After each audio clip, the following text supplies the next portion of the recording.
Assalamualaikum warahmatullahi wabarakatuh.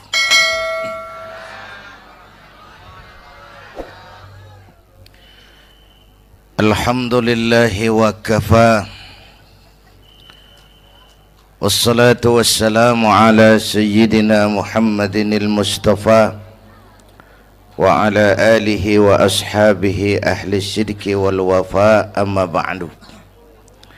Para ulama yang saya muliakan, hadirin hadirat yang saya cintai, alhamdulillah malam ini kita sudah banyak mendapat mutiara-mutiara yang sangat berharga yang baru saja disampaikan oleh Bang Haji Roma Irama.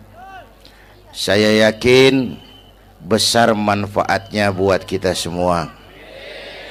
Mudah-mudahan apa yang kita dengarkan bisa kita amalkan. Saudara-saudara, sekarang ini banyak orang bisa memberi contoh, tapi sedikit orang bisa menjadi contoh. Ngasih contoh mah gampang, jadi contoh susah. Karena beliau manusia. Laqad ja'akum rasulun min anfusikum. Kalau kambing disuruh nyontoh ayam, yang nyuruh nyontoh kagak punya pikiran. Ya, kagak level. Kambing mah nyontohnya kambing, kebo nyontohnya orang, nyontohnya orang. Makanya Nabi kita orang, bukan malaikat, bukan jin, bukan dewa, manusia. Kalau manusia disuruh nyontoh manusia, itu perintah masuk akal, predispositionnya sama. Kalau disuruh nyontoh malaikat mah ribet kan. Malaikat bagaimana nyontohnya, dia mah tidur kagak, makan kagak, sama duit budek, sama perempuan kagak open, lah susah nyontohnya. Ya, Superman tuh biar hebat nggak bisa dicontoh Superman, bagaimana terbangnya? Lagian pakai celana dalam di luar, Pan.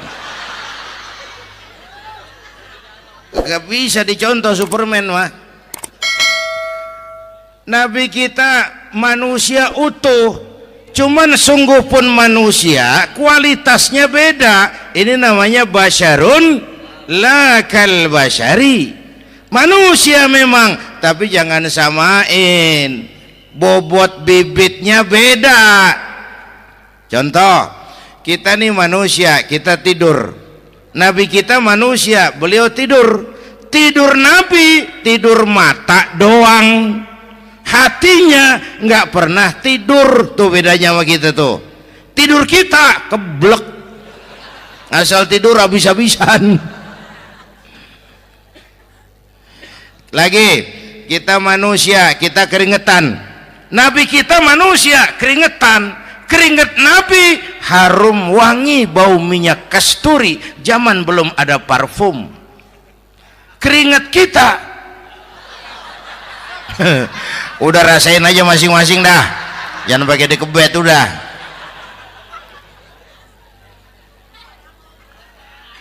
Contoh lagi, kita nih manusia nih, kita beludah nggak?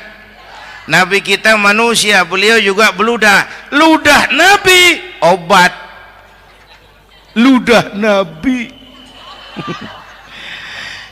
Itu Pan waktu mau hijrah kan sama Sayyidina Abu Bakar, sampai di Gua Sur, Sayyidina Abu Bakar bilang, saya turun duluan ke gua ya Rasul. Ngapain? Bersihin gua, takut ada binatang berbisa. Silakan turun. Sayyidina Abu Bakar bersihin gua, bener tuh, tangannya digigit kalajengking, sakit, ngebet, bengkak. Kalajengking Arab ya, emang di Arab kejadiannya. Heran nyaut aja bener. Ditahan aja, udah aman ya Rasul, silakan turun. Lama-lama dalam gua berduaan kelihatan juga Sayyidina Abu Bakar mukanya pucat, Nabi tanya, mabalu kayak Abu Bakar. Abu Bakar kenapa? Nggak apa-apa. Berat meninggalkan Mekah? Enggak. Malas hijrah ke Madinah? Enggak. Takut diubur-ubur Quraisy? Orang kata enggak, itu mah enggak. Lah kenapa muka kamu pucat? Tangan digigit kalajengking. Ngapa nggak ngomong dari tadi? Saya nggak mau nyusahin Tuhan ya Rasul. Biar saya tahan, asal jangan nyusahin Tuhan. Ah, jangan begitu kau. Sini tanganmu, diambil sama baginda Nabi. Bismillahirrahmanirrahim. Cuh, diludahin. Ringkes sembuh saat itu juga. Ludah Nabi. Pengen tahu kita yang ludahin. Bengkak campur koreng.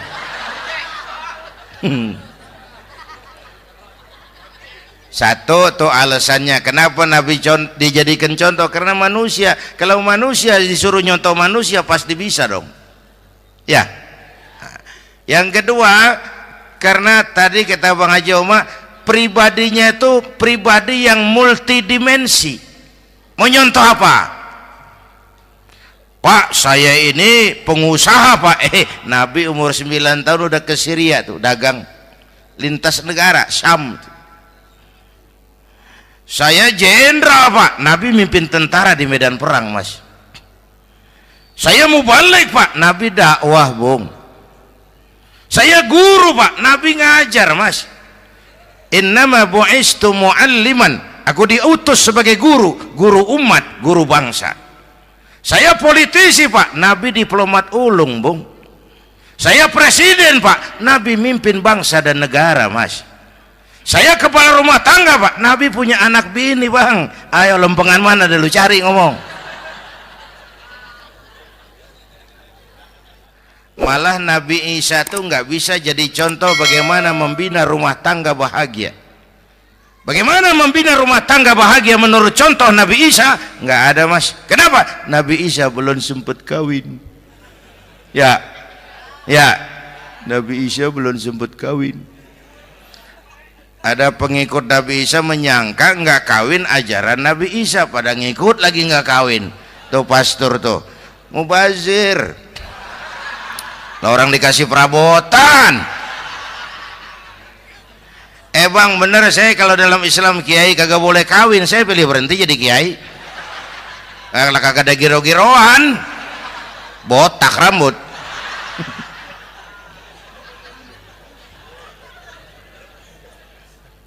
Makanya Bang Haji Oma cerita poligami saya girang banget tadi. Bukan yang ngomong ahlinya soalnya.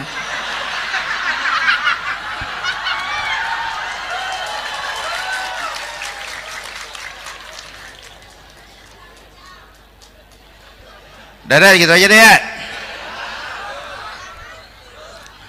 Nah kata Imam Busair ini yang dahsyat.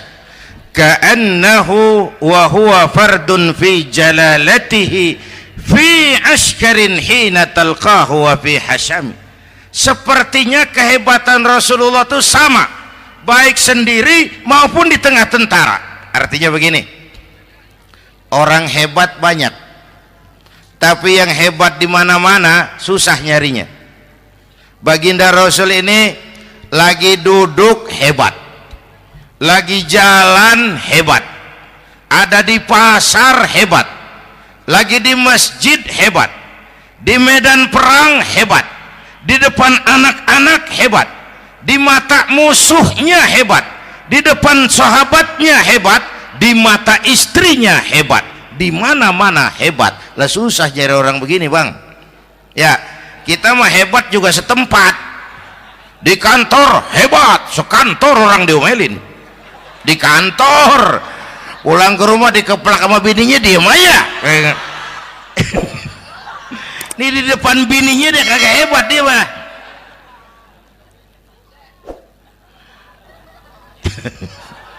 Oke, lalu kalau begitu soalnya apa yang mau kita contoh? Saya sampaikan 3 aja. Pertama, Nabi kita ini tokoh yang sejak kecil udah ditempa kesusahan. Bu,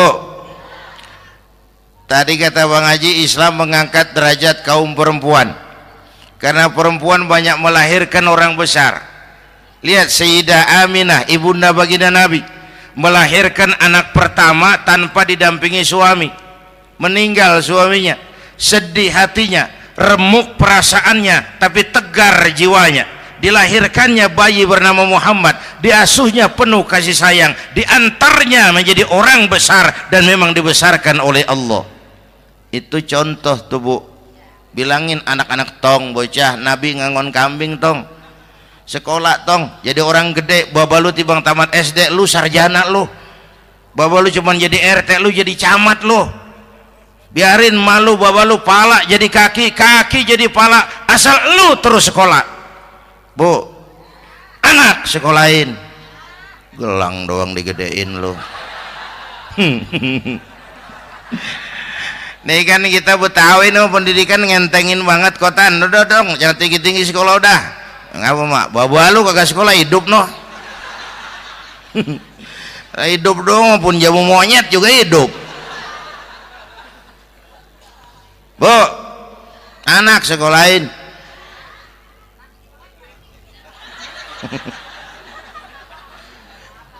Mahatma Gandhi, kecilnya begeng, ceking, cacingan, yatim. Emaknya tuh, Gandhi sekolah nak, Gandhi belajar nak, Gandhi jadi orang besar nak. Kalau perlu belajar ke Inggris, biar Inggris menjajah kita. Gak apa-apa kau sekolah ke Inggris, tapi jangan jadi Inggris nak. Jangan pacaran sama bule, jangan sentuh minuman keras. Gandhi jadi orang besar. Mahatma Gandhi tumbuh karena dorongan emak. Mak, udah yatim. James Watt, Kang Bandrek. Emaknya tuh yang dorong tuh jadi orang besar. Belum lagi perempuan yang jadi besar. Di Indonesia ada Kartini, di Jawa Tengah ada Dewi Sartika, di Jawa Barat Dewi Sartika, di Bengkulu ada Fatmawati Soekarno, sang penjahit bendera merah putih. Di Aceh muncul Laksamana Malahayati, disusul kemudian oleh Cut Nyadin, baru kemudian muncul Cut Koko, Cut Meme, Cut, ya udah tak cut lain dah.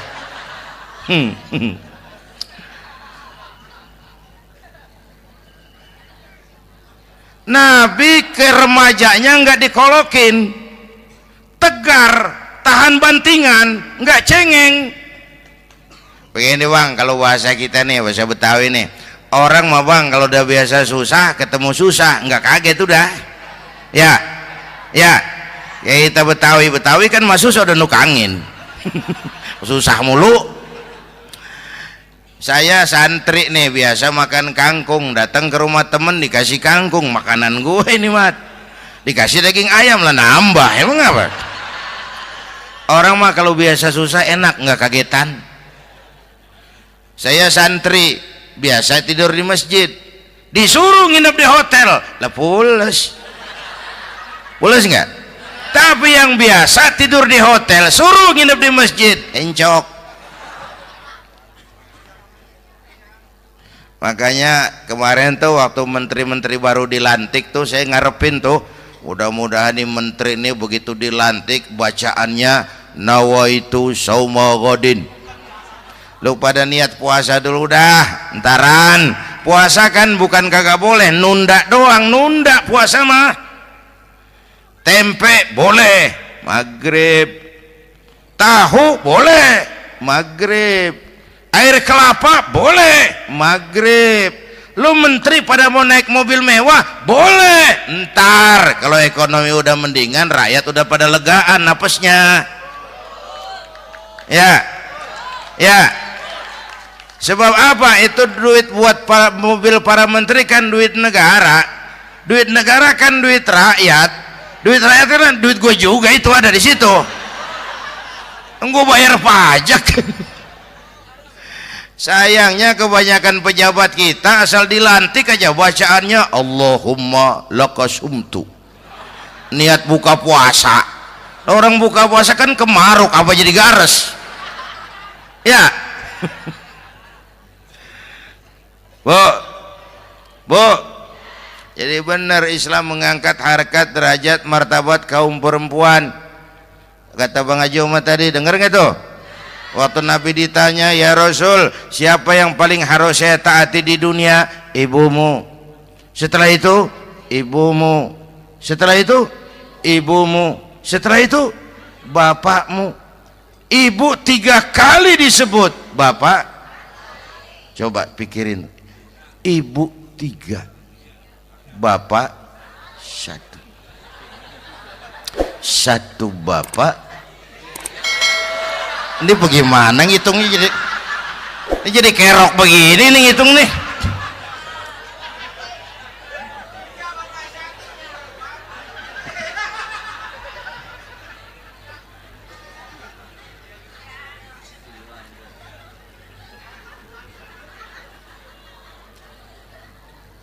Jangan takut ngadepin susah. Hidup nih keras, kerja keras, perseringat banting tulang. Ya Bu. Satu. Yang kedua, contoh dari Nabi.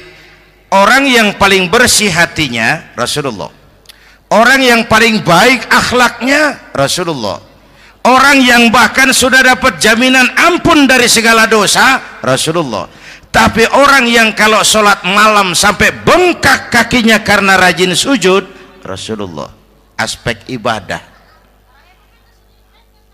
apaan? Hei, diam-diam giliran gue ini ngomong.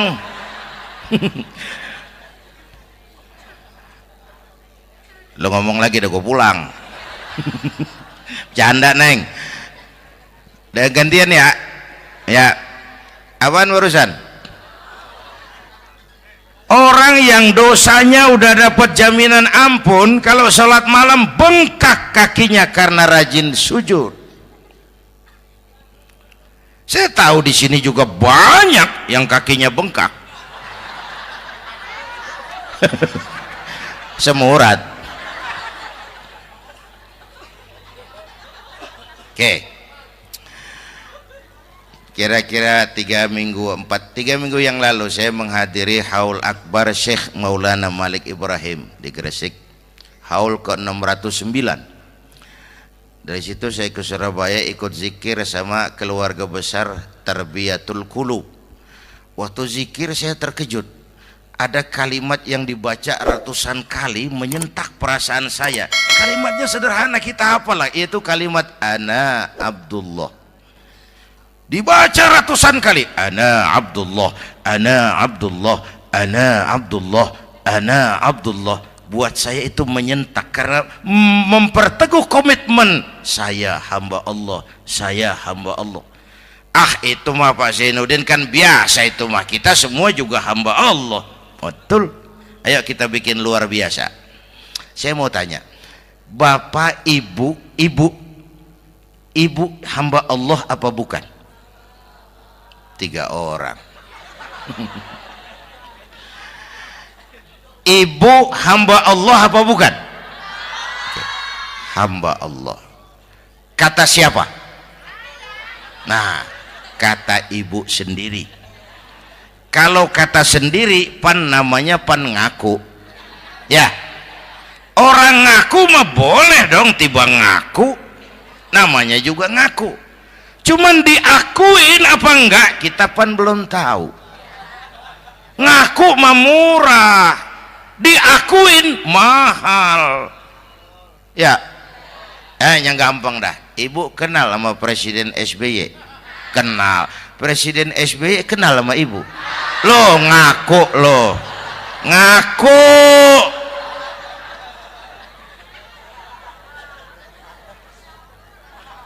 Saya hamba Allah, kata saya. Berapa banyak orang mulutnya hamba Allah, perbuatannya menyatakan dia hamba dunia, hamba harta, hamba jabatan, hamba setan, budak nafsu. Nggak sesuai ucapan sama perbuatan. Yuk jadi hamba Allah yang beneran. Jangan separuh-separuh, kita mapan asal sakit mah hamba Allah. ya Allah, lagi sakit, sehat ya dikit, keder, nyari masjid nggak ketemu.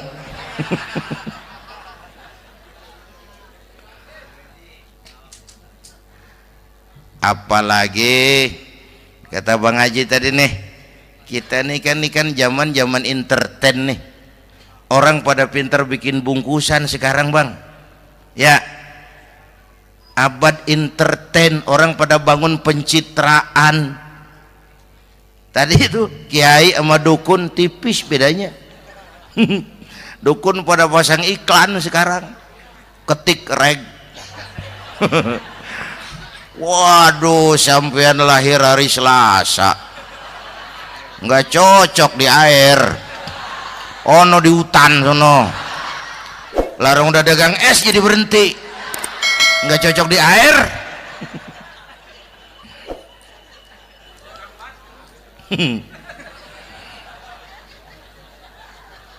Bu, di zaman ini siapa pakai apa, siapa mau jadi apa kagak urus nih. Bapak Ibu hadirin yang saya hormati, dan masyarakat kita ini kayak daun kering. Tahu daun kering? Gampang dikumpulin, susah diikat, berisik, gampang dibakar. Tuh daun kering. Penyakitnya kutil, kurang teliti, cepat heran, gampang kagum, cepat heran, gampang kagum. Dulu ada tuh satu hari tabrakan di jalan kenceng, buah, korban jatuh belepotan darah, dikerubungin orang banyak. Datang wartawan mengambil gambar dari dekat, susah, orang banyak bener ngerubung. Cari akal nih wartawan, tolong saya dikasih jalan ke dekat korban. Orang nengok semua, saudara siapa? Saya bapaknya korban, katanya. Dia ngaku bapaknya korban. Ya orang minggir semua, minggir, ini ada bapaknya korban. Orang minggir semua, dia maju ke depan korban. Sampai di depan korban, pucat mukanya tuh wartawan. Kenapa? Yang ketabrak anak monyet, Pak. Dia udah kedongan ngaku bapaknya korban.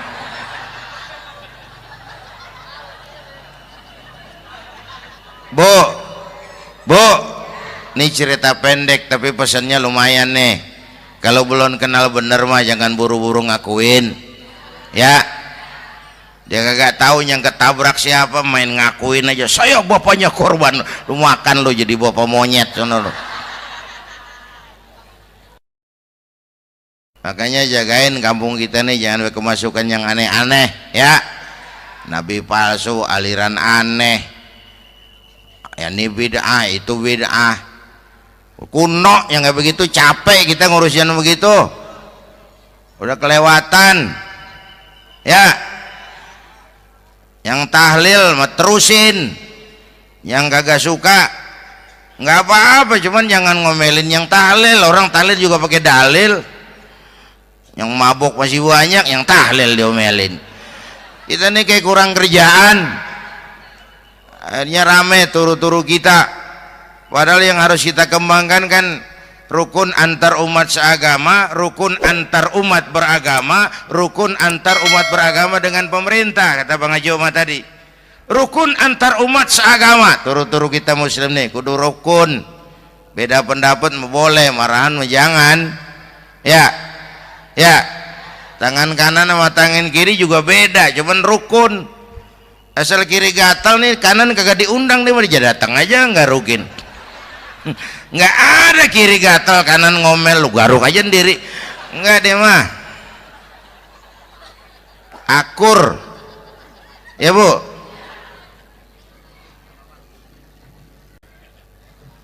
Yang kedua, rukun antar umat beragama. Islam ini rahmatan lil.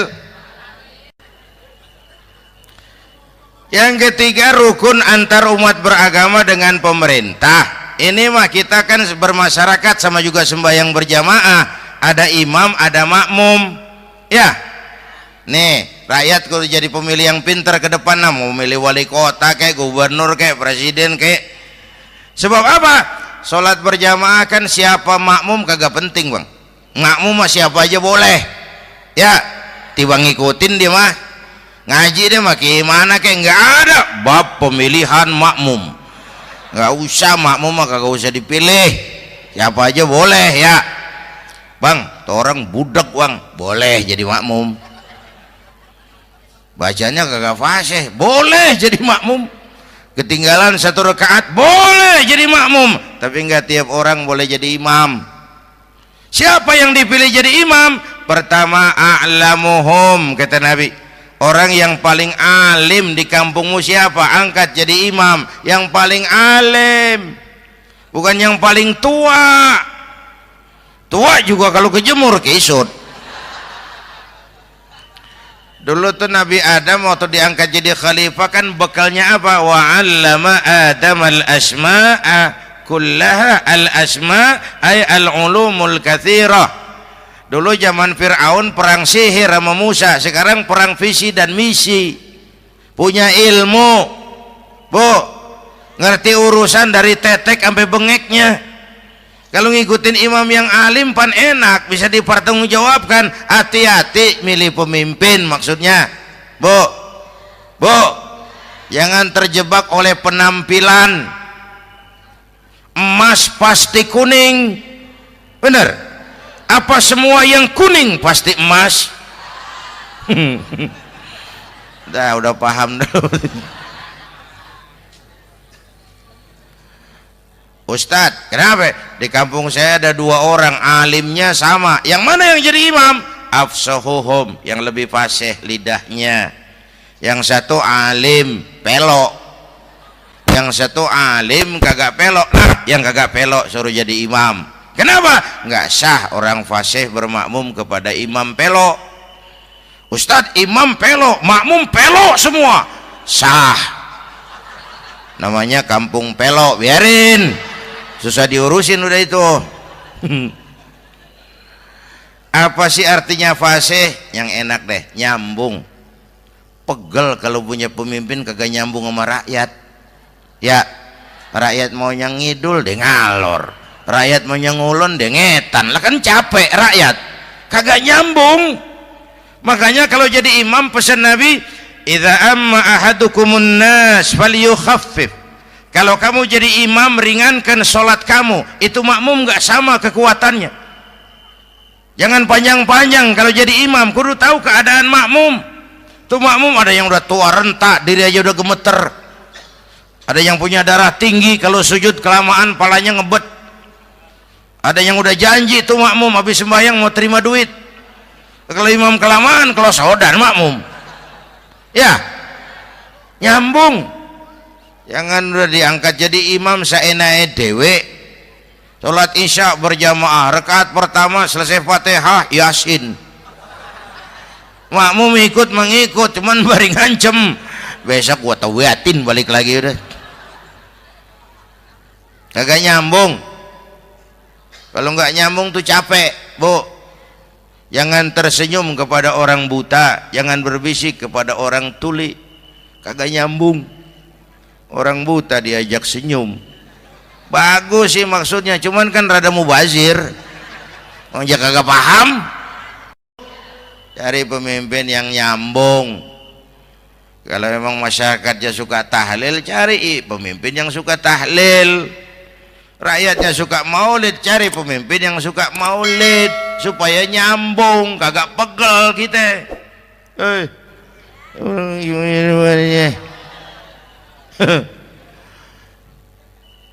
Bapak Ibu hadirin, saya balik urusan kita. Nyontoh Nabi ibadahnya luar biasa. Bu, kita ini perlu Allah. Kita ini perlu Allah. Semua kita perantau di bumi Allah ini. Perantau pasti pulang.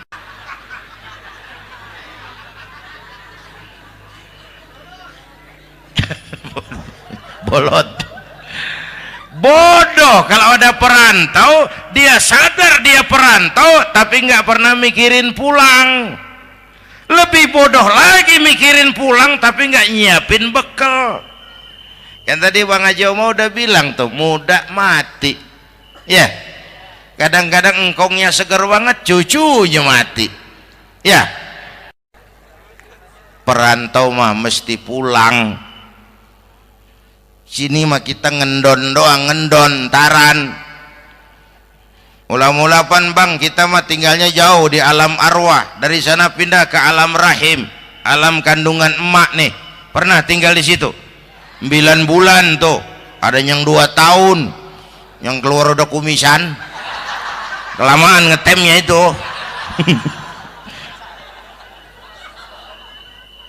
Dari sisi ini mau pantas ibumu, bapakmu, karena alam rahim fisik dan psikis emak lebih capek dari kita bapak.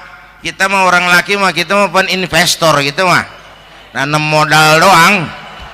Yang ngolah pabrik kan emak tuh, ya mak. Pabrik. Anak-anakku remaja, pemuda yang hadir, masya Allah, emakmu, emakku, emak kita semua nih, dari mulai ngidamin kita udah kita seksa nih mana. Dari mulai ngidamin kita udah kita seksa emak nih, muntah nggak urus. Mending ada yang dikeluarin mah enak, lega. Ini kagak ada apa-apanya. Bener mak. Yang dipengenin yang kagak musim, lah kan setengah mati lagi urusan. Tengah malam pengen megang pala kereta, lu jorok bener lu, gue heran.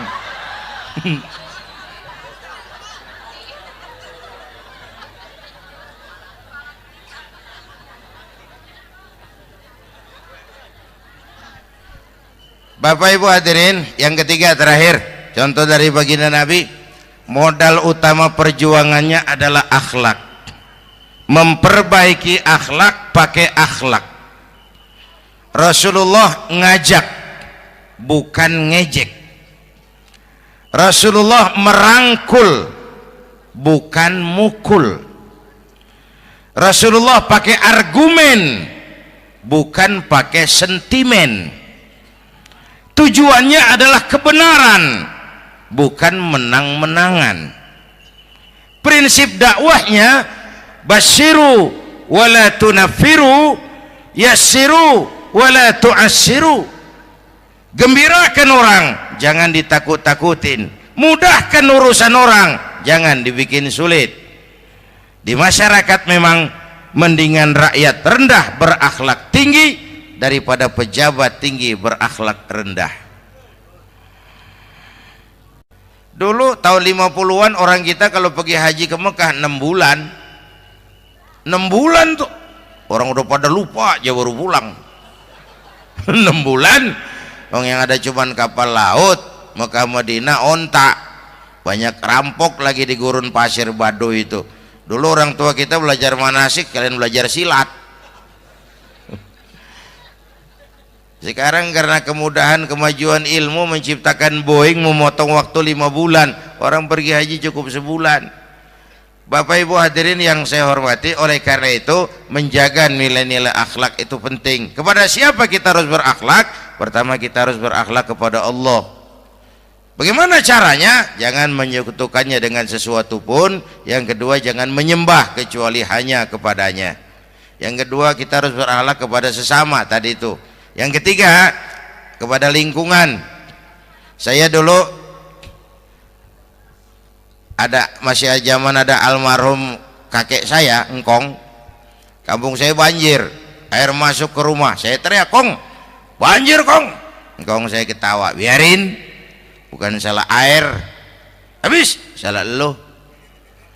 Salah kita bagaimana kong? Lah lo tempat air lo tempatin. Yang punya tempat datang ya kagak ngerti, ini tempat gua, ini di sini nggak pada lo, lah banjir. Engkong saya nggak makan bangku sekolahan, tapi wise pak. Air kan bukan musuh, air kan temen kan kudu punya tempat. Lalu kagak punya tempat, pantas kemana ide ngayap, banjir. Ya. Dulu saya remaja ngaji babul istinja, kiai ngajar makruh buang air kecil di tanah berlubang. Saya tanya, kenapa makruh kiai? Pertama, untuk alasan kesehatan. Siapa tahu di lubang yang kamu kencingi ada gas beracun. Kalau tidak kiai, Kalau tidak, maka artinya melindungi binatang yang ada di dalam lubang. Siapa tahu di lubang yang kamu kencingin ada semut sedang rapat membahas laporan Susno 2Ji. Apa dosanya lalu mati dikencingin? Ini namanya rahmatan li semut. Saya mau bilang alam sekarang tidak seramah dulu karena kita juga nggak ramah sama alam. Bapak Ibu hadirin yang saya hormati, padahal watak Islam rahmatan lil alamin. Inilah barangkali